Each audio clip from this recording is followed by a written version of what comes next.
Hey there everyone, welcome back again to another episode of PTC Creo Parametric. In this video, we will talk about variable section sweep. In our last video, we saw how you can utilize sweep when we have a constant section. In this one, we will understand when we have variable section. So without further ado, let's get started. Okay, so now here you can see we are in our computer screen and we do have got this sketch available. And if I show you this sketch, it is nothing but just two different trajectories that I have plotted so that we can show you how we can form variable section sweep. Now let's click here on sweep, and instead of just selecting one profile or one trajectory, we here need to select two trajectories. And when I select the another trajectory as well, notice how this constant section will change to variable section sweep.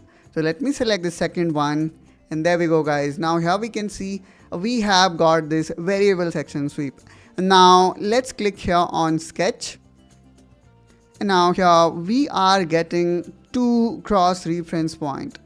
Let's plot a circle here, and what I'm gonna do is let's make this circle tangent to this line, and let's also make it coincident.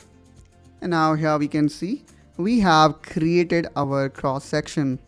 Now let's click OK, and as the name suggests, here you can see how these both sketches or trajectories is influencing this cross section, and that's why this type of sweep is also known as variable section sweep.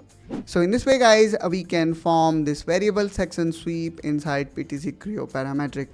And that's all guys from my side in this video. I hope that you find this video helpful and informational. If yes, then do like and subscribe to Engineering Pritam to follow complete PTC Creo tutorial. And I will see you soon with one such another video. Till then, you take care and bye bye.